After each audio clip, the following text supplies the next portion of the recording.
how they was treating the blacks in America. We didn't know that. This is very crushing to them. They are grieving hard because they believed a lie that my people just didn't believe. They think that they are superior over us. They think that they are God. Yeah, they see us like the black monkeys. Where I just needed to resign from white people in mass. Like, I felt a craving, and that's why honestly I came back home. Africans living in the United States go through hell in the hands of the white races, go through nonsense. My grandfather came to this country with nothing. He couldn't even speak the language, but he worked hard and he made a place for himself and his family. Now why can't you people do the same? Hey, my grandfather built this country, man. He fought wars for it. And most places he went wouldn't let him sit down and get a cup of coffee. I can't even catch a cab in New York. You know, it doesn't matter how many degrees I get. All you people see is color. Your grandfather was an immigrant. You're American. My grandfather was born here, Duke. And you people still look at me as just another. Africans thinking that, you know, black Americans are lazy and, you know, don't work hard, don't understand the systemic situation. They don't understand the history. They don't understand enough about the civil rights movement and, you know, the result of chattel slavery and Jim Crow laws and mass incarceration. So when you come to this country, first of all, being labeled black, and you have an accent, studies show that you are treated with less of intelligence when you're speaking to someone with an accent. Black immigrants in America, from Africa, from the Caribbeans, are realizing that black Americans were right about racism in America.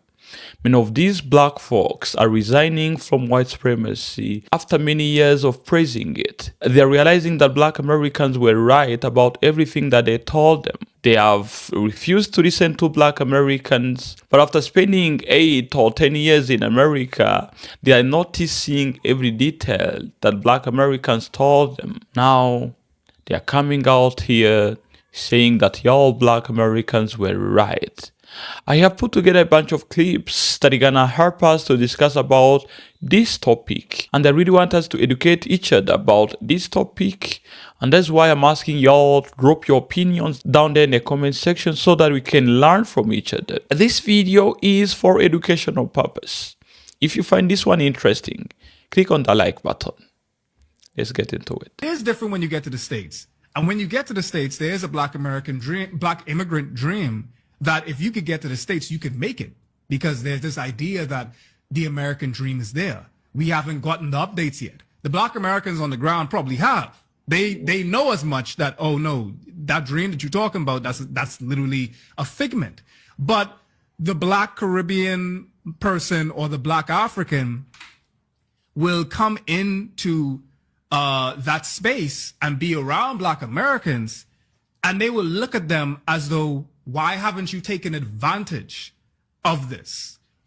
And I noticed very early on, especially after Trump took office, is that there's a dread, an existential dread that just creeps after a long time being in that space. And what ends up happening is you get so defeated and you feel so futile in your efforts to do what the black immigrant might very well think you can do. Mm-hmm. And until I got to like that, I want to say 8-year mark when I was in the States, and a wave of depression washed over me. I think it was a little bit into the Trump presidency. I got that after 8 years. Mm-hmm. These niggas been here since they was born. They've been dealing with that shit since they was born. If I could feel that defeated after 8 years of this shit, I can only imagine what my friend from Chicago was feeling, what my friend from Atlanta was feeling. Mm-hmm. I could only imagine after, at a particular point, being looked at every time when I walk into a grocery store.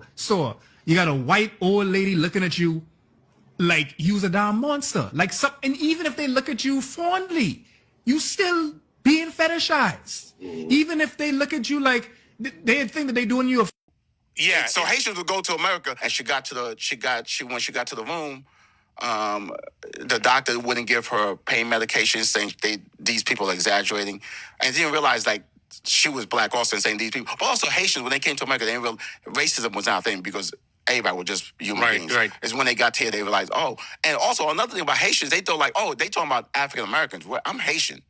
That's so funny, So that's man. another thing she think, oh, they must be talking that African Americans don't feel pain. That is when they're so pregnant. crazy. You know what's wild? As you're saying these things, the two thoughts that come to my mind. One is how similar the stories of racism are around the world. Trevor, are they really that similar? Let's ask Malcolm X. Even in South Africa, those Africans aren't faced with bayonets and aren't faced with police dogs and aren't where these African nations, knowing the brutality that is inflicted upon black people in this country, simply because those black people are trying to get what the Supreme Court said they were supposed to have 10 years ago. I would be not a man. If I was in a position to bring it in front of the United Nations and didn't do so, I wouldn't be. We were facing the worst type of violence in the world at that time, and the world was not aware.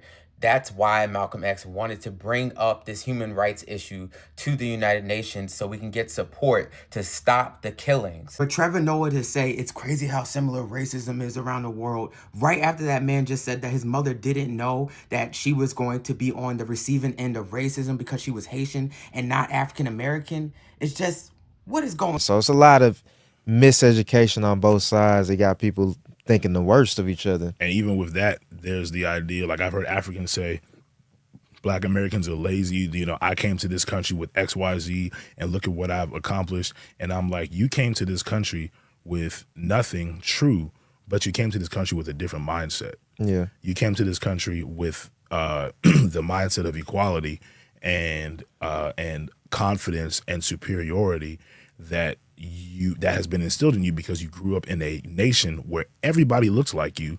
And the fact that you were able to come here at some point in time means you did have, at some point, there was some level of privilege instilled in you where you were able to leave Africa. And you study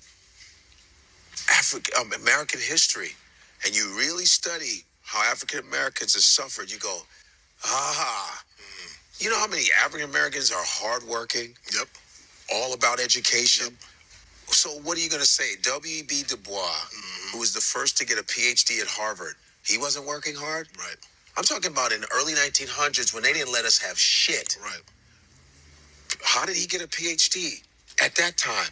You're talking about Lewis Latimer, who invented the filament for the light bulb. That's the reason why Edison, when they were trying to invent the light bulb, it was all kerosene.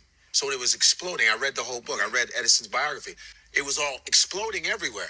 And Lewis Latimer, black dude, right, apprentice, that filament that you see in the light bulb is a black man that made it. He because every February was Lewis Latimer. Right. But he was the one that created it. When it was, they didn't allow.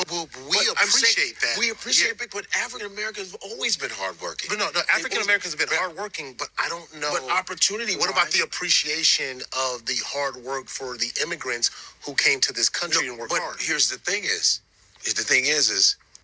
the Civil Rights Bill is the reason why our parents got to come over here.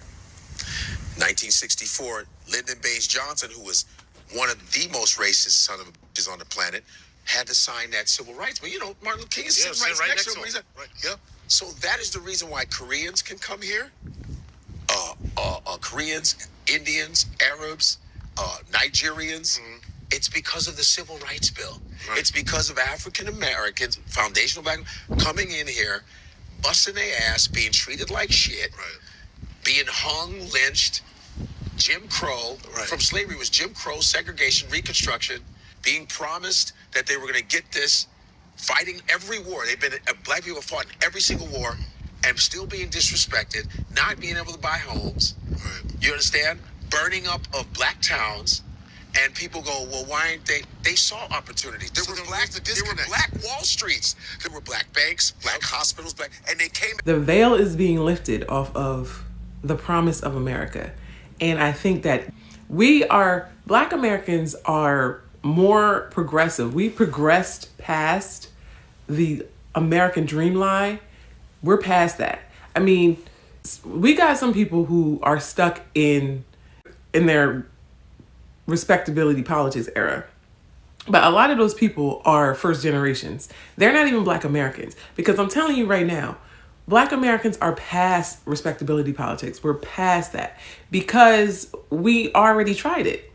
It's not that we like knew already. Like, we're not so enlightened by by the fact that we're Black Americans. We tried everything. And that is the reason why every time an immigrant comes here, we try to let y'all know what the deal is with this country. And that's also why when you come into this country, they warn you about us. You think they warn you about us because we are dangerous and because, no, they warn you about us because we're going to tell you the truth. You might wake up a little faster if you hang out with Black Americans. That's why they don't want you hanging out with us. They don't want you near the truth tellers, obviously. So I really do feel sorry for the immigrants that the veil is being lifted from their eyes and they are crashing out. I be seeing so many videos of immigrants just like, so upset about the things that are happening in this country and mourning the loss of the American dream in a way that Black people mourn that shit. I think my mom mourned it in the 80s. African immigrants do not view racism the same way as Black Americans because we are looking at it from two completely different perspectives. Africans grew up in majority Black nations, with Black culture, Black leadership, and Black everything being the norm on a day-to-day basis. It's not the core part of their identity because everyone is majority Black when they look around. Black is the default. So off rip, they are not looking at things through a racial lens. But Black people in America look at everything through a racial lens because we are the minority in a country that was built off of our oppression. And the entire system was designed not only to exclude us, but to capitalize off of that exclusion. So systemic oppression is the struggle that Black Americans are dealing with on the home front. Struggles that people are dealing with in Africa are due to a failing or underdeveloped system. Poverty, corruption, lack of opportunity, economic instability, which is really the legacy of colonialism and neocolonialism. So in their minds, they see America as having a functioning system. They see America as full of opportunity compared to back in Africa. So they come here and they focus on individual advancement, where Black Americans see the system as being historically and currently rigged against us. We are not immigrants. We are people from whom system was explicitly built to oppose. They often see racism as individual prejudice, personal act of meanness or ignorance that can be overcome or ignored on their path to success. Where Black people understand that it is systemically embedded feature of law, institution, and economic that create a barrier far beyond individual prejudice. And I think a lot of the disagreement comes from not understanding what something means to be systemic. And something is systemic, a pattern behavior or a culture that is repetitive that many people are perpetuating. Because there are many people in America who are racist and have anti-Black sentiment, and they encompass various positions and roles in America, it makes racism systemic. The system is not a machine, but the individuals who make up the machine. Since so many people are racist, the issue is systemic. They have embedded personal prejudices into the system. Not only that, are passing down this ideology to their offspring, which makes it more systemic. Anyways, so because of the hurdles that they faced back home, they often see what Black Americans go through as trivial or frivolous or not as hard as compared to what they went through back home. That's where the ideology that Black Americans are lazy comes from, because they face national systemic instability in their homelands. But what they are not understanding is that what Africa is going through is a core function of systemic racism. It is systemic racism on a global scale. Systemic instability for Black Americans is internal. It's redlining, it's mass incarceration, it's police brutality, it's education inequity. But for Africa, it's the deliberate underdevelopment of the entire continent that is primarily populated by Black people. It's the European powers carving up the continent with no regards for ethnic, linguistic, or cultural boundaries, and the creation of artificial nations primed for internal conflict. It's the exploitation used by Western corporations and financial institutions like IMF and the World Bank, pillaging resources and dictating economic policy through debt. This is economic racism on a global scale. The ideology that justified slavery in America, the belief in white supremacy, and the inferiority of black people is the exact same ideology that justified the colonization of Africa. Africans say, I came over here and succeeded, why can't you? They are comparing overcoming poverty caused by global anti-racism, anti-blackness, i.e. colonialism, to the Black American experience of overcoming poverty by domestic anti-Black racism. We are battling the monsters created by the same beast, white supremacy. One monster was unleashed abroad to destabilize and plunder nations. The other was built at home to control and exploit the population. Defeating one does not mean the other does not exist. It just means you're fighting in a different arena. Same way as Black Americans, because we were looking at it from two completely different perspectives. If you truly believe that it's different for us, why don't you just copy what we do? We just don't care. And the reason why we don't care is because our parents did not tell us to care about it. They never did. Your parents, your grandparents told you to care about it. And that's the problem with the Black American community. Your grandparents told your parents about racism. And your parents told you about racism. Then you're going to grow up and tell your kids about racism. And the problem continues because you keep on talking about it. Listen, my dad was born in 1961. That's a year after Congo became an independent country. So my dad grew up watching the country going from colonization to becoming what it is today. My dad has never sat me down to tell me about how he was growing up. Never.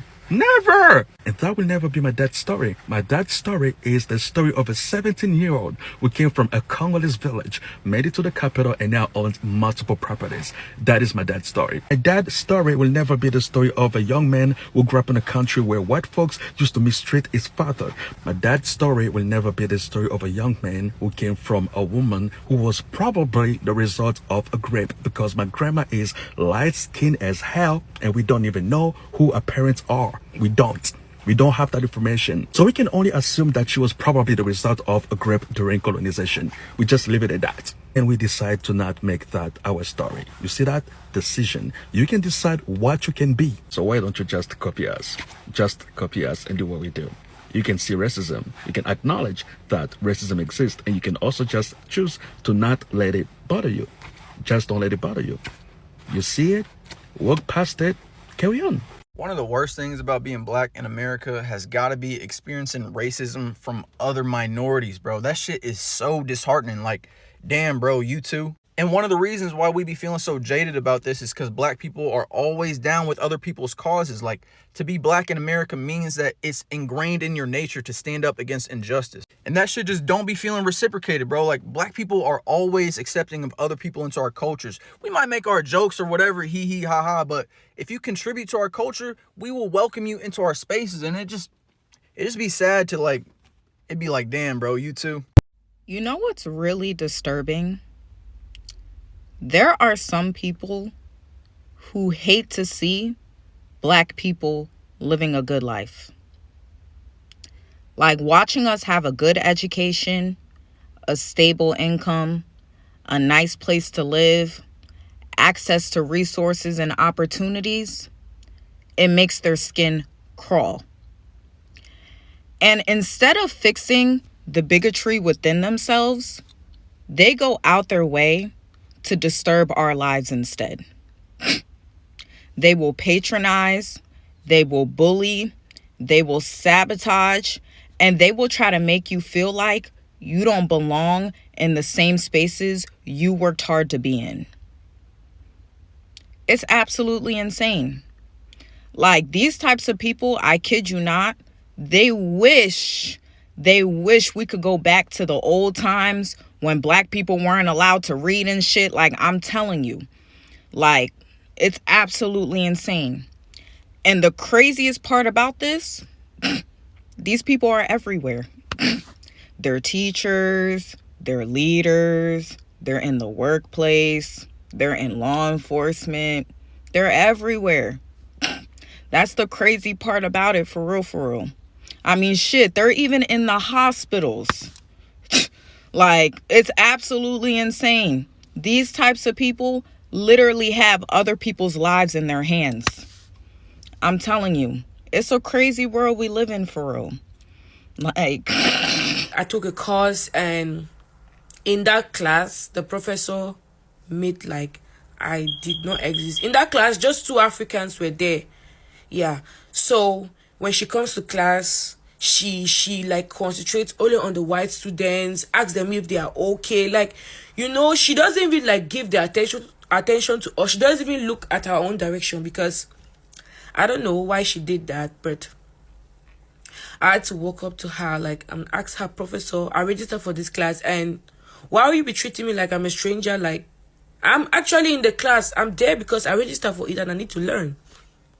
The reason why I said this professor is a racist, because there was a day I was sick. I did not go to school. So I went to the hospital. And after I was done in the hospital, they gave me a note to give to the professor to show that, yes, I was really sick.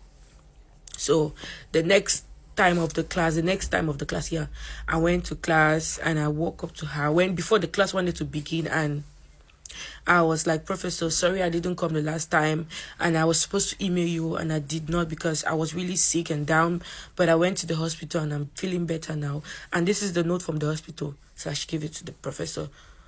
Yeah. She was like, what do you want me to do now?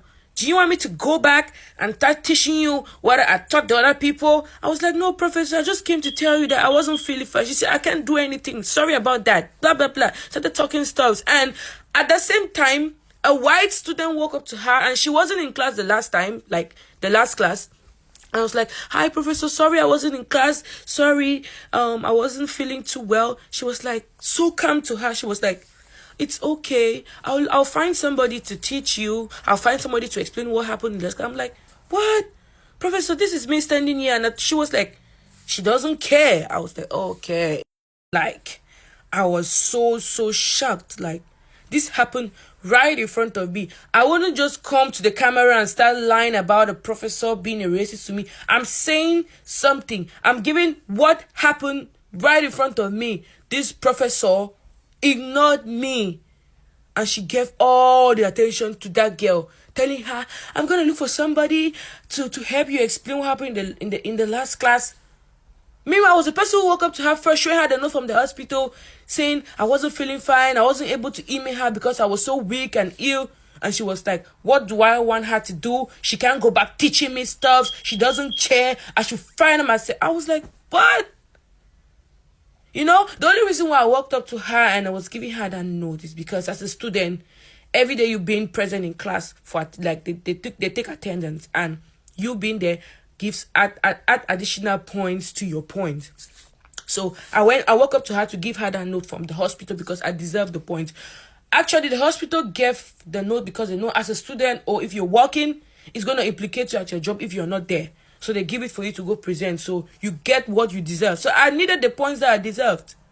That's why I went to her for that. And she treated me like that. So I actually put the paper there and went back to my seat. And she still continued being a racist. Like, she was still teaching and forgetting the fact that we are in that class. And you know what?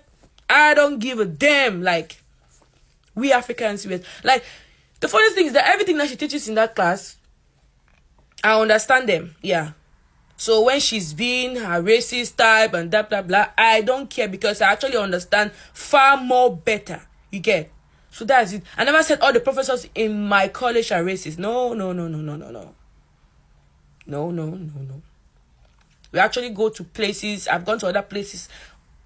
People are nice to me. I've seen some whites that really care and love me. They show me love. They don't see us like the monkey that some of them see us as. Every year, black immigrants pack their bags and board planes to America with hearts full of hope and heads full of Hollywood movies.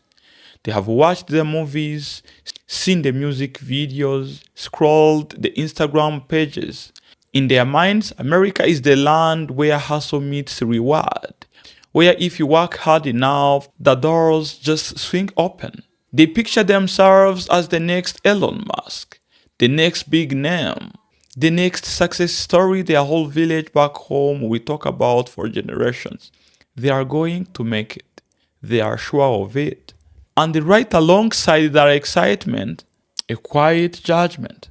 A whispered belief that the reason many black Americans haven't made it is simple. Laziness, a lack of drive, a failure to grab the opportunities that are sitting right there waiting to be claimed.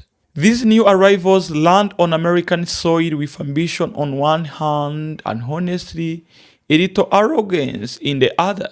They think they are going to outwork the system, outrun it. They think they are different. But here is what nobody told them before they boarded that plane. The American dream did not just fade, it was assassinated. Many historians and economists who are honest about it will tell you that it started dying in the 1980s, gutted by policies that concentrated wealth upward and pulled the ladder up behind it. What remained was a myth, a story that America kept selling to the world long after the product stopped working, especially to people like us with dark skin color. Ambition is not a problem. Dreaming big is not a problem. The problem is arriving in a new country without understanding what black Americans have been living and documenting and protesting for centuries. The problem is mistaking survival for laziness and mistaking a rigged game for a fair one. Here is what tends to happen. The first few months, everything feels electric. New country, new energy, new possibilities. But then reality starts moving in slowly like a fog. The job where they were supposed to use their degree does not call back. The apartment they can afford is in the neighborhood where opportunity cannot knock. The accent and the skin tone start closing doors they didn't even know existed. Racism in America is not always a man in a hood. It is a resume that does not get a callback, a loan that does not get approved, a promotion that somehow always goes to someone else who is not of dark skin color. It is systemic, it is quiet, and it does not care how ambitious you are. That is when the shift happens. That is when black immigrants start hearing, really healing what black Americans have been saying all along. It is not a conversation that will happen in one day. It is a realization that happens over years, over denied opportunities, over moments that make you realize that you cannot hustle your way out of the system that was designed to exclude you before you were even born. The numbers back this up. Studies consistently show that black immigrants, despite arriving with higher rates of college degrees than most other immigrant groups, still face significant wage gaps and workplace discrimination compared to their white counterparts. The melanin does not stop working at the border. Race in America operates on its own logic, and it does not matter whether your accent is Nigerian, Jamaican, Haitian, or Ghanaian. If you've got dark skin, you are going to hit the same walls that black Americans have been hitting for over 400 years. I'm not saying this to tear down the ambition that y'all black immigrants have when you're going to America. I'm telling you the truth. I'm trying to repeat what many black American brothers and sisters have been telling y'all for many years. Before going to America, you should better lower your expectations, because the reality might hit you back, and you might not be ready for what is going to happen to you. What is good is that I've started seeing many immigrants from Jamaica, from Nigeria, from Ghana, waking up to that truth, realizing that black Americans were right. And you've seen it in those clips that many of these immigrants are saying it out loud, that all black Americans were right about racism in America. And what is good is that many of them are even asking for forgiveness for denying the reality that y'all were telling them at the beginning. Many of these immigrants have stopped blaming black Americans for their failure. They have realized that the system is already rigged because what they were expecting did not happen. They were trapped in the system that they don't have control over, the system that does not favor people of dark skin color. The dream that is sold in Hollywood movies, the dream that is sold in American music videos, the dream that is sold in American written novels was never designed for black people. And that is something that many of y'all black immigrants have to realize before it is too late. The only dream that y'all have to fight for is the dream of seeing people of dark skin color unite all over the world and fight for their better future together in solidarity. And that is the dream that is worth fighting for. Let me know what y'all think down there in the comment section. If you found this one interesting, click on the like button and subscribe for the future interesting episodes. Mr. TA, your African brother signing off.